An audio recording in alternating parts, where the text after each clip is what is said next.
Bhima hospital बाहेर येरझाऱ्या घालत होता. लक्ष्मीला वाचवण्याचे शर्थीचे प्रयत्न डॉक्टर करत होते. त्याला कळत होते की त्याने मोठी चूक केली. मालक जरा आराम करा, काल रात्रीपासनं तुम्ही इथं आहे, मी थांबतो इथं. रामा काळजीपोटी भीमाला बोलला. नाही, थांब जरा, डॉक्टर साहेब येऊन दे आतून बाहेर. आत काय चाललंय कुणास ठाऊक, लक्ष्मी वाचते की नाही. भीमा डोक्याला हात लावत खाली बसला. त्याला स्वतःचा खूप राग येत होता आणि त्याहून जास्त राग त्या खविसाचा येत होता. का त्याने माझ्या बायकोची ही अवस्था केली. भीमा मनातल्या मनात बोलला. मालक, होईल समद ठीक, काळजी करू नका. रामा धीर देत भीमाला बोलला. वेळ कासवाच्या गतीने चालला होता. संध्याकाळ झाली पण डॉक्टर काही बाहेर येत नव्हते. शेवटी आतून डॉक्टर आले. भीमा ताडकन उठला आणि धावत डॉक्टरजवळ गेला. साहेब, माझी बायको कशी आहे. भीमा हात जोडून डॉक्टरला विचारू लागला.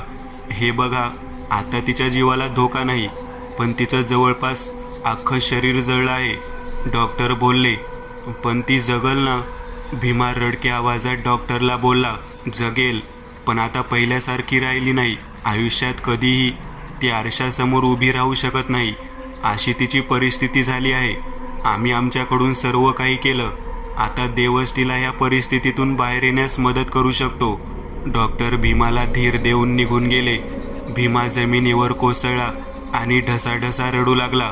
मालक, सावरा स्वतःला, रामा भीमाला बोलला. भीमाला खविसाचा खूप राग येत होता. त्याला खविसाला जाब विचारायचा होता. रामा, तू थांब इकडं, म्या जरा जाऊन येतो. भीमा डोळे पुसत रामाला बोलला. ठीक आहे मालक. रामाने होकारार्थी मान डोलावली. रामा आता लगबगीने रानाकडे निघाला. त्याच्या डोक्यात एकच प्रश्न येत होता. माझीच बायको का, त्यात तिची काय चूक होती. भीमाला रानात पोहोचता पोहोचता रात्र झाली. भीमा तावातावाने त्या पिंपळाच्या झाडाजवळ गेला. तिथे पायथ्याशी ठेवलेला अंगारा डोक्याला लावला आणि ओरडू लागला. ए खवीस, कुठे तू, ये लवकर. भीमा इकडे तिकडे शोधू लागला. थोड्या वेळाने एक मोठी वाऱ्याची झुळूक आली आणि गुरगुरण्याचा आवाज येऊ लागला. झाली का तुझी इच्छा पुरी.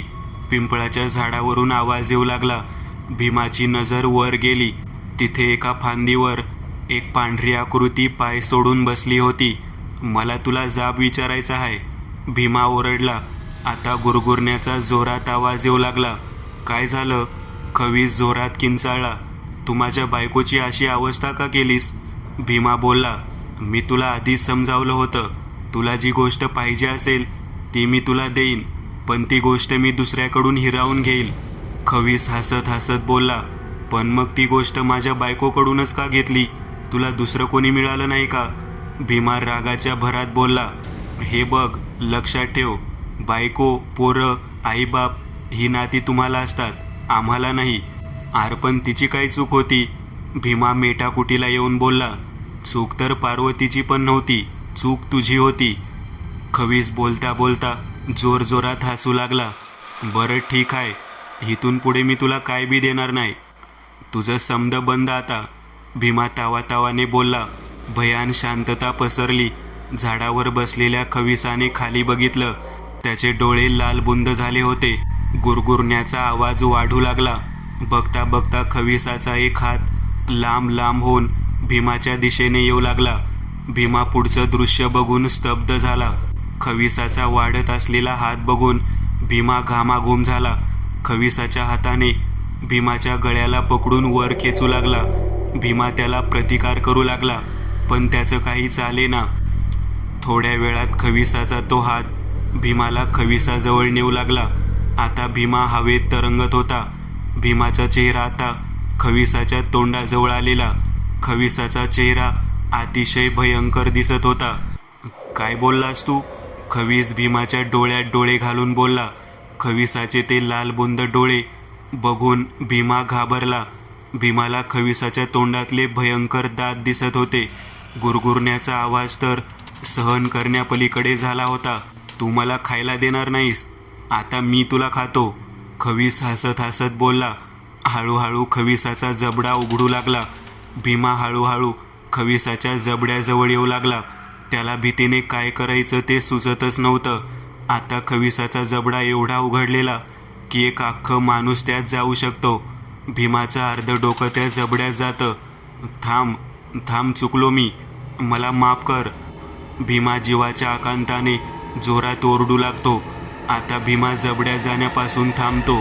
खवीस त्याला जबड्यातून बाहेर काढतो आणि समोर पकडतो.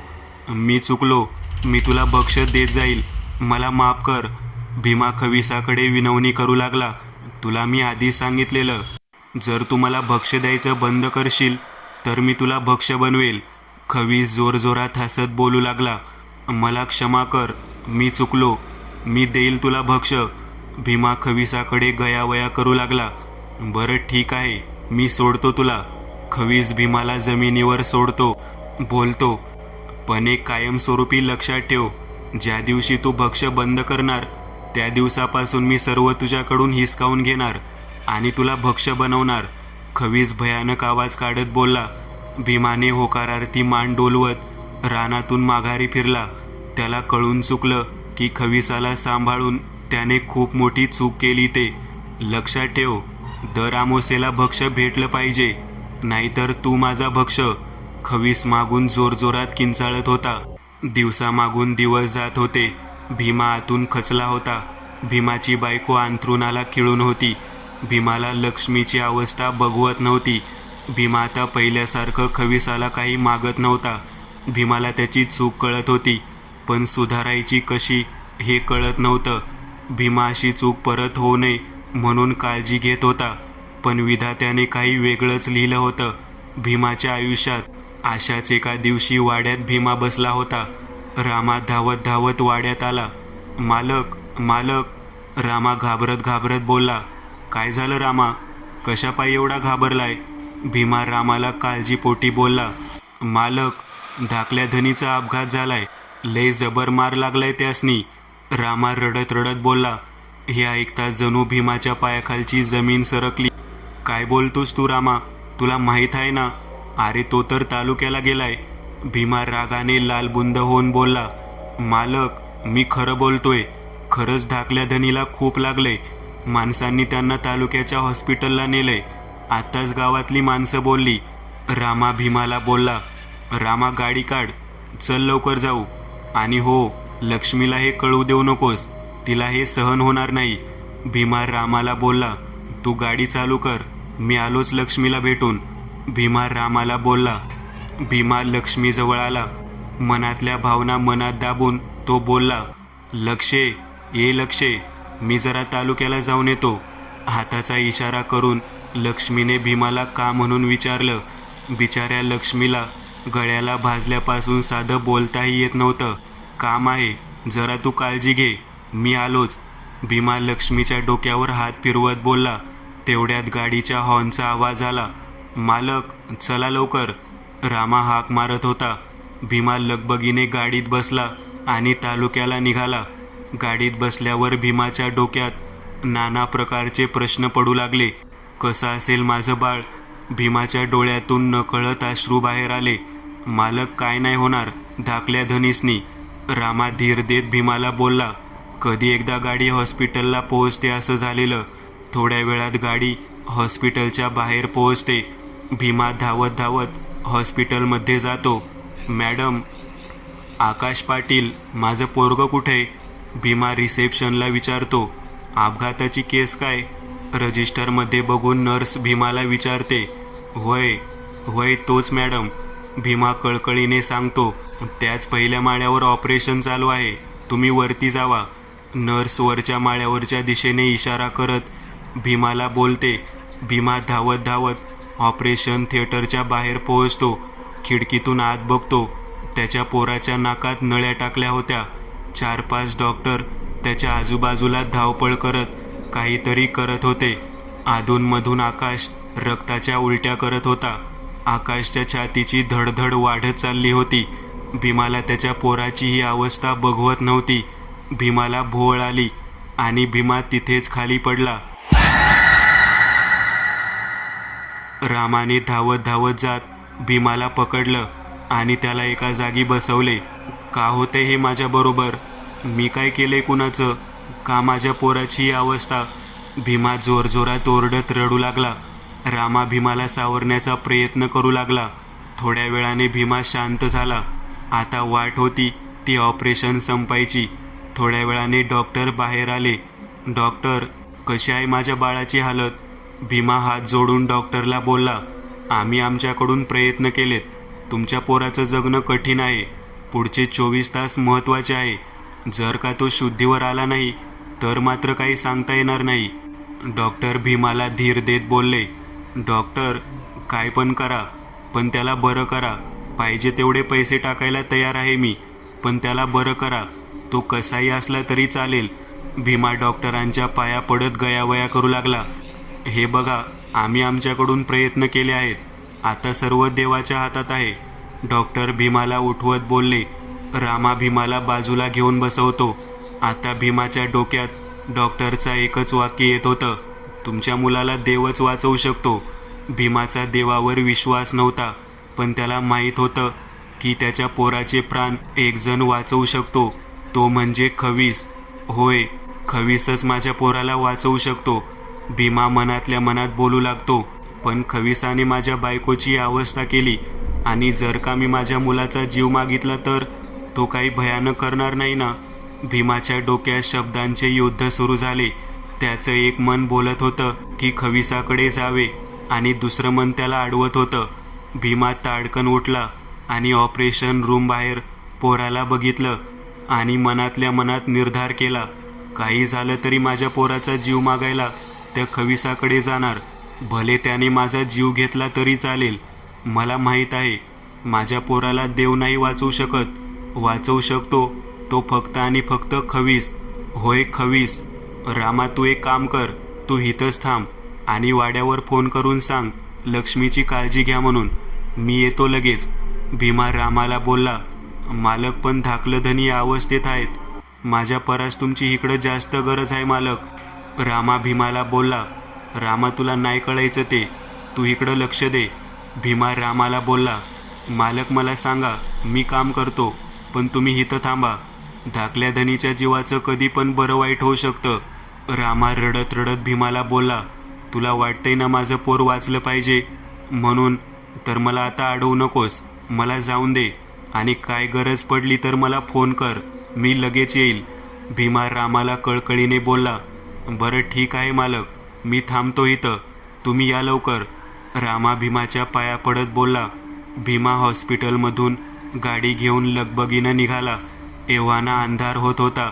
काही केल्या भीमाला रात्रीच्या पहिल्या प्रहरापर्यंत खविसाकडे पोहोचायचं होतं. भीमाच्या डोळ्यासमोर सारखं आकाशच्या रक्ताच्या उलट्या दिसत होत्या. भीमा मनातून पार खचून गेला होता. एकीकडे बायकोची ती अवस्था, आणि आता पोराची अवस्था त्याला बघवत नव्हती. भीमा समोर सारखं त्याच्या पोराचा चेहरा दिसत होता. माझा पोरगा वाचणार, माझा पोरगा वाचणार, आणि त्याला खवीसच वाचविणार, तो माझं ऐकणार. भीमा गाडी चालवताना बडबडू लागला. थोड्या वेळात भीमा रानाजवळ आला. एव्हाना रात्रीचा पहिला प्रहर सुरू झाला होता. त्याने गाडी बाजूला लावली आणि पळत पळत त्या पिंपळाच्या झाडाजवळ पोहोचला. त्याने पिंपळाच्या झाडाजवळचा अंगारा डोक्यावर लावला आणि जोरात हांबरडा फोडला, ये खवीस, लवकर ये, मला तुझी गरज आहे. भीमा हात जोडून गुडघ्यावर बसला आणि जोरात रडू लागला. अजून काही खविसाची चिन्ह दिसत नव्हती. भीमा पुन्हा ओरडला, मी तुझ्या पाया पडतो खविसा, माझ्या पोराच्या जीवाचा प्रश्न आहे, ये लवकर. हळूहळू गुरगुरण्याचा आवाज येऊ लागला. भीमा आजूबाजूला शोधू लागला. त्याच्या लक्षात आलं की एक पांढरी आकृती झाडाला लटकून झोके देत होती. त्या पांढऱ्या आकृतीचे पाय पार जमिनीला घासत होते. खवीस जोरजोरात हसत होता आणि जोरजोरात झोके देत होता. असं वाटत होतं की त्या खवीसाचे पाय झोका दिल्यावर आकाशाला भिडत होते. खवीस, माझं ऐक जरा, मला तुझी खूप गरज आहे. भीमा हात जोडून खवीसाला गयावया करू लागला. थोड्या वेळातच खवीस झोका द्यायचा बंद करतो आणि स्तब्ध उभा राहतो. हळूहळू खवीसाची मान वाढतच जाते. ती अजून उंच उंच वाढते. भीमा पुढचं चित्र बघून घाबरू लागतो. तू मला मदत करणार आहेस की नाही? भीमा खवीसावर चिडून बोलतो. तसं ती वाढलेली मान नागमोडी वळण घेऊन भीमापर्यंत पोहोचते. आता भीमाचा आणि खविसाचा चेहरा समोर समोर येतो. खवीस भीमाकडे बघतो आणि गुरगुरतो, काय झालं, काय पाहिजे तुला? खवीस जोरजोरात हसत भीमाला बोलतो, माझ्या पोराचा अपघात झालाय, तो मरणाच्या उंबरठ्यावर पोहोचला आहे. भीमा रडत रडत खविसाला सांगतो, मग मी काय तुला मदत करू? खवीस लालबुंद डोळ्याने भीमाकडे बघत बोलला, डॉक्टरांनी सांगितलंय की त्याचं जगणं शक्य नाही. पुढचे 24 तास महत्त्वाचे आहेत म्हणून. मला माहीत आहे माझ्या पोराला तूच वाचवू शकतो. भीमा खविसासमोर गयावया करू लागला, तुझा पोरगा मरणार, तो उद्या मरणार, त्याच्या नशिबात मरण लिहिलं आहे. खवीस जोरजोरात किंचाळत भीमाला बोलला, असं काय बी बोलू नगस. तुला काय पाहिजे ते मी तुला आयुष्यभर देईल, पण माझ्या मुलाचे प्राण वाचव. भीमा कळकळीने खविसाला बोलला, कठीण आहे हे सगळं. तू मला सृष्टीचा नियम मोडायला सांगतोय. कठीण आहे सगळं. खवीस जोरजोरात किंचाळत बोलतो, म्या तुझ्याकडं खूप आशेने आलोय. पाहिजे तर माझा जीव घे, पण माझ्या पोराला वाचव.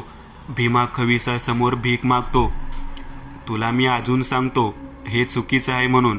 मी तुझ्या पोराला वाचवतो, पण खवीस वाक्य अर्धवट ठेवून जोरजोरात हसतो. पण काय? तू बोल नुसतं, मी समज देतो तुला. मला दिलेला सगळा पैसा अडका घे परत, पण वाचव माझ्या पोराला.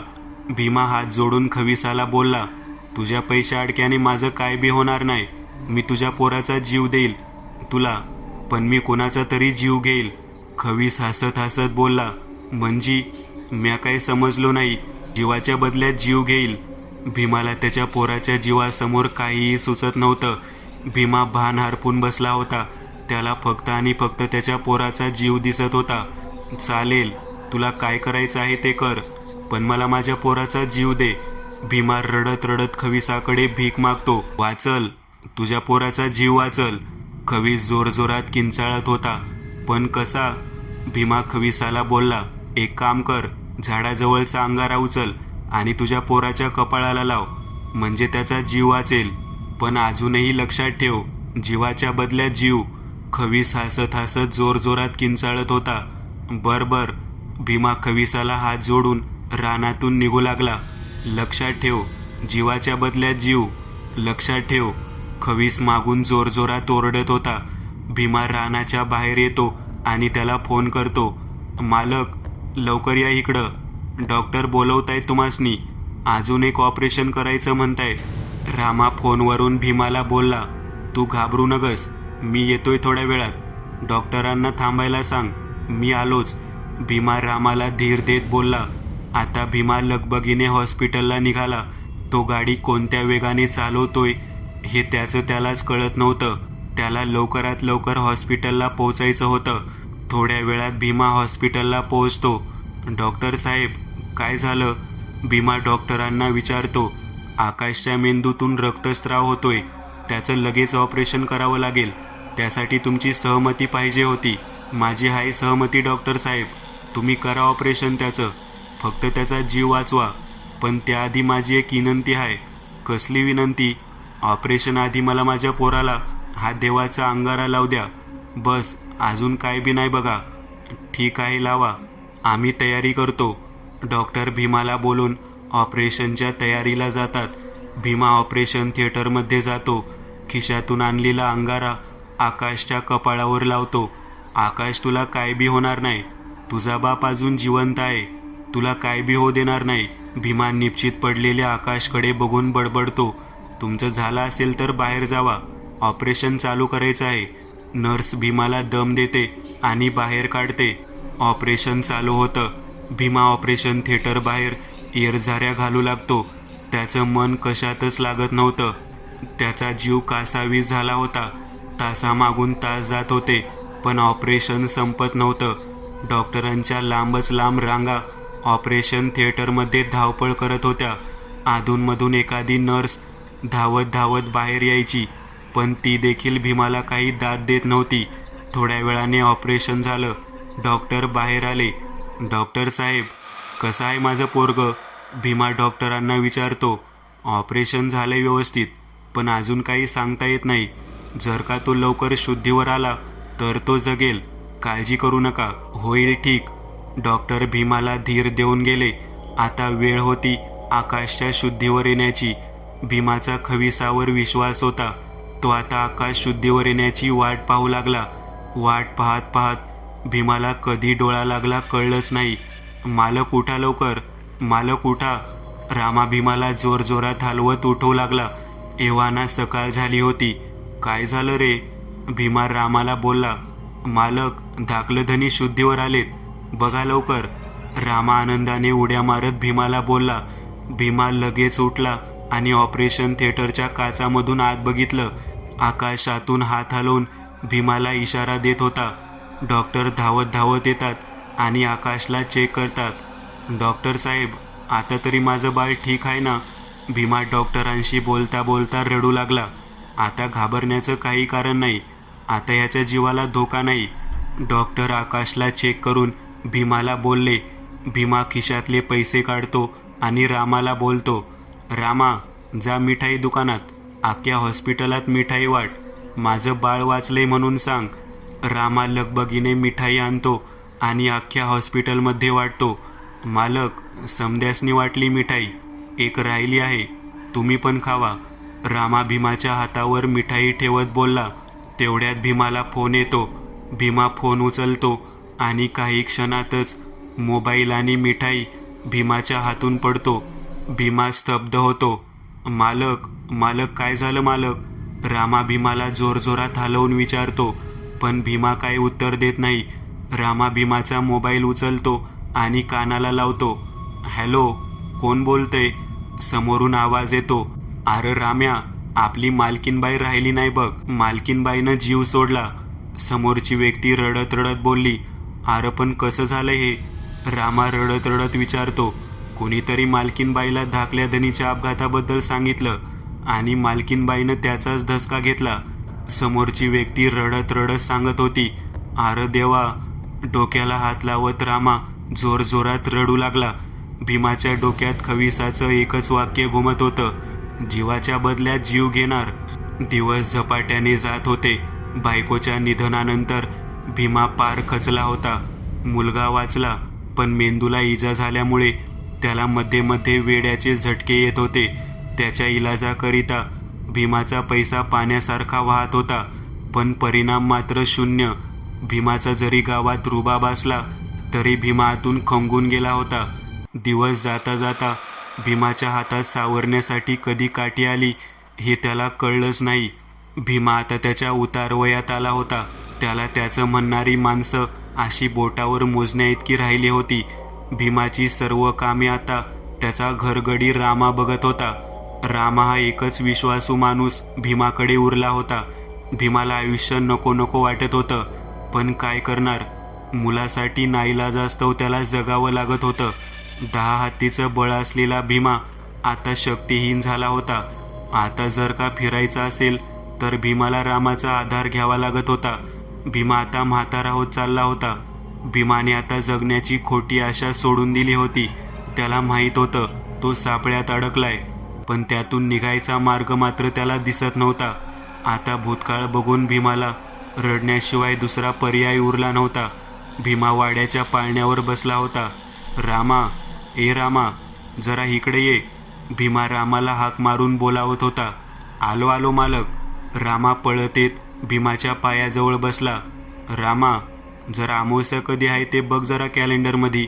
भीमा रामाला बोलला. रामा पळत पळत आतल्या भिंतीवर ठेवलेलं कॅलेंडर घेऊन बघतो. मालक, आजच आहे.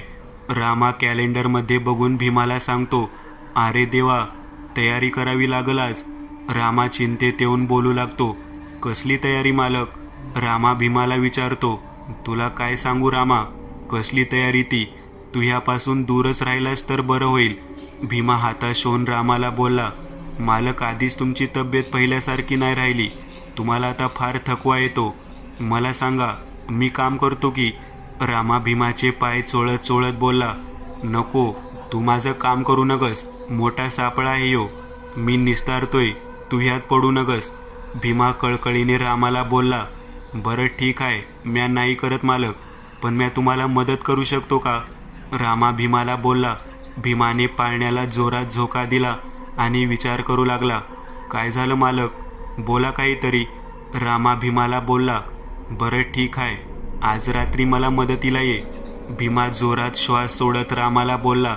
भीमाला माहीत होतं बोकड कापून त्याला रानात नेण्या एवढी ताकद त्याच्यात राहिली नव्हती आणि कधी ना कधी त्याला रामाला मदतीला घ्यावं लागणारच होतं. बरं मालक, मी येतो राच्याला. तोपर्यंत सगळी कामं आवरून ठेवतो. रामा भीमाच्या पाया पडत बोलला. वेळेवर ये, उशीर करू नकस. भीमा रामाला बोलला. रामा त्याची कामं आवरायला निघून गेला आणि भीमा पाळण्यावर झोका देत बसला होता. एव्हाना रात्र झाली होती. मालक उठा, आपलं काहीतरी काम होतं. रामा झोपलेल्या भीमाला उठवत बोलला. हां, चल बाहेर अंगणात. लक्षात ठेव रामा, आपण कुठं जातोय, काय करतोय हे कुणासनी बी कळता कामा नये. भीमाने हळू आवाजात रामाला दम दिला. मालक, तुमची भाकर खाल्ली या. तुम्हीच माझं मायबाप आहे, मी कुणासनी बी सांगणार नाही. रामा भीमाला हात जोडून बोलला. बरं एक काम कर, गोट्यातून बोकड आणि कोयता घेऊन ये. भीमा रामाला बोलला. रामा लगबगीने गोठ्यात गेला आणि बोकड कोयता घेऊन आला. हे धरा मालक, आता काय करू. रामा भीमाच्या हातात कोयता देत बोलला. एक काम कर, बोकडाला आडवा झोपव आणि या कोयत्याने त्याचा गळा चीर. भीमा रामाला सांगू लागला. रामाला काय चाललं आहे ते कळतच नव्हतं, पण मालक सांगतायत म्हणून रामाने बोकड आडवा केला. एक पाय बोकडाच्या छाताडावर ठेवला आणि सप करून बोकडाच्या गळ्यावरून कोयता फिरवला. अख्ख्या अंगणात रक्ताचा सडा पसरला. रक्ताचा पाट बघून रामा थोडासा घाबरला, पण भीमा ओरडेल म्हणून तो गप्प बसला. बोकड तडफडू लागलं. बोकड जीवाच्या आकांताने ओरडू लागलं होतं. रामाने बोकडाला दाबून पकडलं होतं. थोड्या वेळाने बोकडाची हालचाल मंद होत गेली आणि आवाज कमी होऊ लागला. थोड्या वेळात भयान शांतता पसरली. बोकड मेलं होतं. मालक, बोकड मेलंय, आता काय करायचं. रामा भीमाला बोलला. उचल ते बोकड आणि ये माझ्या मागं. काही केल्या रात्रीच्या पहिल्या प्रहरापर्यंत पोहोचलं पाहिजे आपल्या रानात. भीमा रामाला बोलत काठी टेकत चालू लागला. रामा आणि भीमा रानाच्या वेशीवर आले होते. रामा एक काम कर, तू इथंच थांब आणि ते बोकड ठेव जमिनीवर. भीमा रामाला बोलला. रामाने खांद्यावरचं बोकड खाली ठेवलं. भीमा पूर्ण ताकदीने ते बोकड फरफटत घेऊन पिंपळाच्या झाडाजवळ जात होता. मालक, मी करतो ना मदत. रामा बोलला. नाही रामा, तू त्या वेशीच्या आत जाऊ नगस, हा शब्द आहे माझा. भीमा रामावर ओरडत बोलला. रामा आता एका जागी स्तब्ध उभा राहिला. भीमा हळूहळू ते बोकड खेचत पिंपळाच्या झाडाजवळ आला. रामा लांबून सगळं बघत होता. भीमाला दम लागला होता. तो पिंपळाच्या झाडाजवळ बसतो आणि थरथरत्या हाताने अंगारा उचलून डोक्याला लावतो. ए खविसा, ये लवकर, तुला भक्ष्य आणले. भीमा जोरजोरात ओरडतो. हळूहळू पिंपळाच्या झाडाजवळ धूर होऊ लागतो आणि गुरगुरण्याचा आवाज येऊ लागतो. भीमा खविसाला इकडं तिकडं शोधतो. मागे वळून बघतो तर खवीस 2 गुडघ्याच्या मध्ये डोकं घालून बसलेला असतो. आलास का तू. खविसाचं बोलता बोलता मुंडकं धडा वेगळं होतं आणि ते घरंगळत भीमाच्या पायाजवळ येतं आणि त्याचं धड तिथेच बसलेलं असतं. भीमा थोडा दचकतो. दे माझं भक्ष्य, दे लवकर. पायाजवळ पडलेलं खविसाचं मुंडकं जोरजोरात हसत बोलत होतं. ते बघ, तिथं ठेवलाय तुझा भक्ष्य, घे. भीमा बोकडाकडे इशारा करत बोलला. खवीस जोरजोरात हसू लागला आणि त्याचं धड त्या बोकडाजवळ जाऊ लागले. बिना शिराचं चालणारं धड बघून भीमा अवाक झाला आणि खविसाचं मुंडकं जोरजोरात हसत होतं. खविसा, मला वाटते हे माझ्याकडून तुला शेवटचं भक्ष्य असेल. भीमा खविसाला हात जोडून बोलला. हे ऐकताच खविसाचं मुंडकं हवेत उडालं आणि भीमाच्या अवतीभोवती फिरू लागलं. आता गुरगुरण्याचा आवाज वाढू लागला. खविसाचे डोळे लालबुंद झाले. थोड्या वेळाने खविसाचं मुंडकं भीमाच्या चेहऱ्यासमोर येऊन स्तब्ध झालं. खविसाचे लालबुंद डोळे भीमाकडे रागाने बघत होते. काय झालं. खवीस जोरात किंचाळला. आता माझ्यात पहिल्यासारखी ताकद राहिली नाही. माझ्याकडून हे होईल आता असं वाटत नाही. भीमा कळकळीने खविसाच्या पाया पडत बोलला. रानाच्या वेशीवर उभा असलेल्या रामाला काहीच कळत नव्हतं. आपला मालक कुणाशी बोलतोय आणि कोणाच्या पाया पडतोय काहीच कळत नव्हतं. आता खविसाचं मुंडकं भीमाच्या अजून जवळ येतं आणि बोलतं, तुला मी आधीच सांगितलेलं, ज्या दिवसापासून भक्ष्य बंद होईल त्या दिवसापासून तुला दिलेलं सगळं मी हिसकावून घेईल आणि शेवटी तुझा प्राण घेईल. खवीस जोरजोरात हसू लागला. मला माफ कर, पण माझी सुटका कर ह्यातून. भीमा खविसासमोर नतमस्तक होऊन विनवणी करू लागला. एक जोरात वाऱ्याचा झोका आला. त्याने भीमाला उचलून फेकून दिले. तुझा मृत्यूचाचा एक मार्ग आहे यातून सुटायचा. खवीस जोरजोरात हसत बोलला. कसं तरी भीमा स्वतःला सावरत उठला. त्याच्या हाताला आणि पायाला जबर मार लागला होता. नको मला मारू, मी प्रयत्न करतो तुला भक्ष्य देण्याचा. भीमा घाबरून खविसाला बोलला. लक्षात ठेव, ज्या दिवशी भक्ष्य भेटणार नाही त्या दिवसापासून तुला दिलेलं सगळं मी घेऊन जाईल आणि शेवटी तुझा मृत्यू. खवीस जोरजोरात किंचाळत हसू लागला. भीमा निराशेने परत माघारी फिरला. रामाला काही कळतच नव्हतं काय चाललंय ते. भीमा रानाच्या वेशीवर आल्यावर रामाने त्याला आधार दिला आणि दोघे घरी जाऊ लागले. मागून खवीस जोरजोरात ओरडत होता. लक्षात ठेव, जर का भक्ष्य देण्यात खंडन झालं तर तुझा मृत्यू होईल. मी सगळं हिरावून घेईल तुझ्याकडून. तुझा मृत्यू होईल. मित्रांनो, आज पुरतं एवढंच. तुम्हाला जर काही गोष्ट आवडली असेल तर नक्की लाईक करा. तुमच्यापैकी बरेचसे जण व्हिडिओ लाईक न करताच पळून जातात, पण हा जर व्हिडिओ तुम्ही लाईक केला तर मला जरा बरं वाटेल आणि असेच भारी भारी व्हिडिओ बनवायची माझ्यात एनर्जी येईल.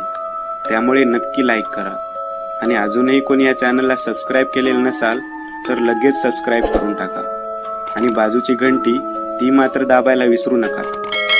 देवाची घंटी आहे ती. चला तर मग पुन्हा भेटूया अशीच एक आगळी वेगळी गोष्ट घेऊन पुढच्या